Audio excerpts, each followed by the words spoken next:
একজন যুবক এবং যুবতী কথা মনোযোগ দিয়ে শুনুন। যুবক এবং যুবতী যারা আছেন সবাই কথা মনোযোগ দিয়ে শুনবেন, বিশেষ করে যুবক এবং যুবতী। মানে এই যুবক এবং যুবতী, এই সামনে যে 25শে ডিসেম্বর আসছে, নববর্ষ আসছে, জানুয়ারি বিশ্বাস হচ্ছে, আপনার যুবক এবং যুবতীরা বিভিন্ন জায়গায় গিয়ে এই মাসটুকাই আপনার প্রেম নিবেদনের সব থেকে বেশি। আর আবার সামনে আসবে 14ই ফেব্রুয়ারি ভলেন্টিয়ার ডে। জি, তো আপনার কথায় একটু মনোযোগ দিয়ে শুনুন। কাচ্চা ইমানদার, দুর্বল ইমানদার, পাপি টাপি একজন যুবক, তার চাচাতো বোন অত্যন্ত রূপসী, তার চাচাতো বোন অত্যন্ত রূপসী, রূপ লাবণ্যে ভরপুর, তার যৌবনে চাচাতো ভাই পাগলে, এক যুবক চাচাতো বোনকে পাওয়ার জন্য, জৈবিক চাহিদা তার মাধ্যমে পূর্ণ করার জন্য একেবারে ব্যাকুল হয়ে উঠেছে। যে কোনো ভাবেই হোক তার সাথে যৌন চাহিদা পূর্ণ করতে হবে।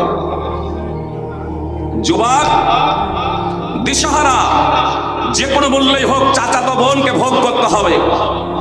খুলে বলল চাচাতো বোনকে, তোমার প্রেমে আমি পাগল, তোমাকে আমি পেতে চাই। চাচাতো বোন বলল, না, এটা হতে পারে না, তুমি আমাকে ভোগ করতে পাবে না, আমি দেব না।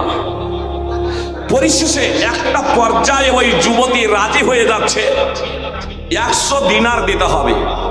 100 দিনার, দিনার হলো স্বর্ণ মুদ্রা। 20 দেনারে যাকাত ফরজ।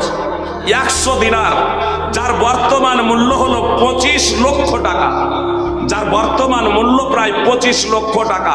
ওই যুবক কিন্তু শিল্পপতির সন্তান ছিল না, কোটিপতির সন্তান ছিল না, মধ্যবিত্ত পরিবারের সন্তান।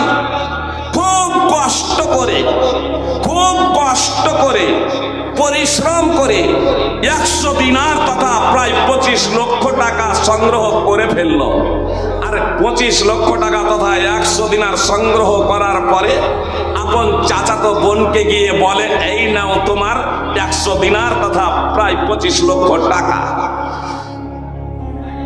এবার সেই যুবতী, যে যুবতীর প্রেমে দীর্ঘদিন থেকে জ্বলে যে কিভাবে আমি তাকে ভোগ করব, তার মাধ্যমে আমি নিজের জৈবিক চাহিদা পূর্ণ করব, সেই যুবতীকে নিয়ে নির্জন স্থানে পৌঁছে গিয়েছে।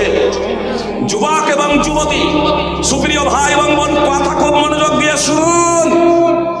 আজকে যেখানে আরজিকর ঘটনা, আপনারা জানেন আরজিকর ঘটনাকে কেন্দ্র করে নারী নির্যাতন বন্ধ হয়নি, নারী ধর্ষণ বন্ধ হয় নাই, নারী বলাৎকার বন্ধ হয় নাই। এরপরেও শত শত আমার ভারতবর্ষে এ ধরনের ঘটনা ঘটে গেছে। আপনার ফালাকাটায় উত্তরবঙ্গে 5 বছরের কচি মেয়েকে ধর্ষণ করে হত্যা করা হচ্ছে।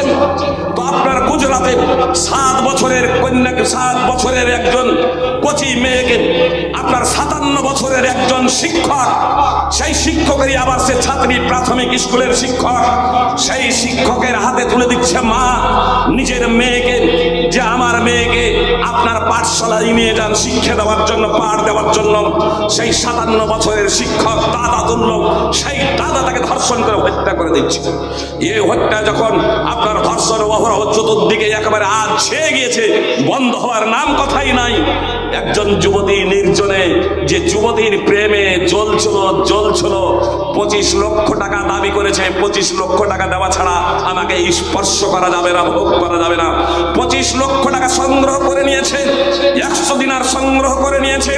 নির্জন স্থানে যুবক এবং যুবতী পৌঁছে গিয়েছেন, যুবতী শুয়ে গিয়েছেন, আর যুবক সেই যুবতীর 2 উরুর উপরে বসে গিয়েছে। আর যখনই সে 2 উরুর উপরে বসে গিয়েছে, তখন যুবতীর মুখ থেকে উচ্চারিত হচ্ছে ইত্তাকিল্লাহ, ইত্তাকিল্লাহ। আর যখনই ইত্তাকিল্লাহ, আল্লাহকে ভয় করুন, এ বাক্য যখনই উচ্চারিত হয়েছে ওই যুবতীর মুখ দিয়ে, ওই যুবকের কানে পৌঁছেছে আল্লাহকে ভয় করো, আল্লাহর কথা, সঙ্গে সঙ্গে সেই যুবকের অন্তরে প্রকম্পন সৃষ্টি হয়ে গেছে। বিদ্যুতে হাত দিলে যেমন শক লাগে, বিদ্যুতে হাত দিলে যেমন শর্ট লাগে, অন্তরে ঈমান থাকলে ঈমান প্রকম্পিত হবে আল্লাহর কথা শুনে। এ কথা স্বয়ং আল্লাহ বলছেন। সুপ্রিয় ভাই এবং বোন, আল্লাহ বলছেন ইন্নামাল মুমিনুনা আল্লাযীনা ইযা যুকিরাল্লাহু ওয়াজিলাত কুলুবুহুম, সূরা আনফাল 8 নম্বর সূরার 2 নম্বর আয়াতের অংশ বিশেষ। আল্লাহ বলছেন মুসলমান তো তারাই, ঈমানদার তো তারাই, যাদের সামনে আল্লাহর আলোচনা করা হলে, আল্লাহর বর্ণনা করা হলে আল্লাহর ভয়ে তাদের অন্তরে কেঁপে যায়, তাদের অন্তরে প্রকম্পন সৃষ্টি হয়ে যায়। আল্লাহ বলছেন মুসলমান তো তারাই, ঈমানদার তো তারাই, যাদের সামনে আল্লাহর আলোচনা হলে, আল্লাহর বর্ণনা করা হলে তাদের অন্তর প্রকম্পিত হয়ে যায়। সুপ্রিয় ভাই এবং বোন, কথা শুনতে চলুন, আমি আপনাদের বিষয়টি বুঝিয়ে যাব ইনশাআল্লাহ। বলবেন ফাইজি সাহেব এতক্ষণ ধরে বারবার আল্লাহর কথা আপনি বলছেন, আল্লাহর আলোচনা চলছে, আল্লাহর বাণী এখানে পেশ করা হচ্ছে, কোরআন এবং সুন্নাহর আলোচনা হচ্ছে, কই আমাদের তো অন্তর কাঁপে নাই, আমাদের অন্তরে প্রকম্পন সৃষ্টি হয় নাই। এটাই বাস্তব। এত সেমিনার হচ্ছে, এত জালসা হচ্ছে, এত বক্তব্য হচ্ছে, কোরআন এবং সুন্নাহর এত আলোচনা, প্রত্যেক জুমার খুতবায় আপনারা আলোচনা, তারপরেও আমাদের জীবনে পরিবর্তন আসে না কেন? আমাদের অন্তরে প্রকম্পন সৃষ্টি হয় না কেন? আমাদের অন্তর কাঁপে না কেন? সুপ্রিয় ভাই এবং বোন, আসুন এই বিষয়টা আজকে আমরা বোঝার প্রচেষ্টা করি। আল্লাহ যেখানে বলছেন যে মুসলমান তো হলো তারাই, ঈমানদার তো হলো তারাই, আল্লাহর আলোচনা তাদের সামনে করা হলে তাদের অন্তর কেঁপে যাবে, তাদের অন্তরে প্রকম্পন সৃষ্টি হবে। এ কথা আল্লাহ যেখানে বলছেন, আমাদের অন্তর কাঁপে না কেন? কেউ বলবেন যে ফাইজি সাহেব আসলে আমরা দুর্বল ঈমানের, কাচ্চা মুসলমান। তো আসুন কাচ্চা মুসলমানের আপনাদের উদাহরণটা দিচ্ছি। যে এই যুবক, যে যুবক তার চাচাতো বোনকে অবৈধভাবে ভোগ করার জন্য দীর্ঘদিন ধরে পরিকল্পনা এঁকেছে, এ কি আপনার পাক্কা মুসলমান? কাচ্চা মুসলমান। কাচ্চা মুসলমান দীর্ঘদিন থেকে তার চাচাতো বোনের সাথে প্রেম নিবেদন করছে, প্রত্যাখ্যান করছে। 100 স্বর্ণ দিনারের সে আবেদন করেছে, খুব কষ্টে বহুদিন ধরে সেই 100 দিনার স্বর্ণ মুদ্রা প্রায় 25 লক্ষ টাকা সংগ্রহ করেছে, আর তারপরে যুবতীকে দিয়ে দিয়েছে। এখন নির্জন স্থানে পৌঁছে গিয়েছে, সেখানে তৃতীয় কোনো মানুষ নাই। যুবতী এখন নিচে, যুবক এখন উপরে, উড়োর উপরে বসে আছে। তার কাজ স্টার্ট করতে যাবে, জৈবিক চাহিদা পূর্ণ করতে যাবে। এখানে সবাই যুবতীর মুখ দিয়ে উচ্চারিত হচ্ছে ইত্তাকিল্লাহ। যুবক তুমি আল্লাহকে ভয় করো, যুবক তুমি আল্লাহকে ভয় করো, ইত্তাকিল্লাহ তুমি আল্লাহকে ভয় করো। যখন এই আওয়াজ ওই যুবতীর মুখ থেকে উচ্চারিত হচ্ছে আর যুবকের কানে পৌঁছে যাচ্ছে, সঙ্গে সঙ্গে যুবকের অন্তরে প্রকম্পন সৃষ্টি হয়ে যাচ্ছে, যুবকের অন্তর কেঁপে যাচ্ছে। যুবক আপনার ওই নারীর, যুবতীর 2 উরু থেকে নেমে যাচ্ছে। জৈবিক চাহিদা আর পূর্ণ করে নাই।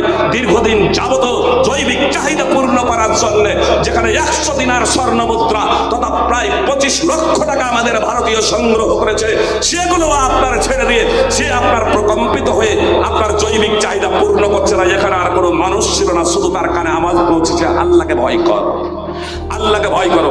যে এটা বানানো গল্প আপনাদের বলছি না,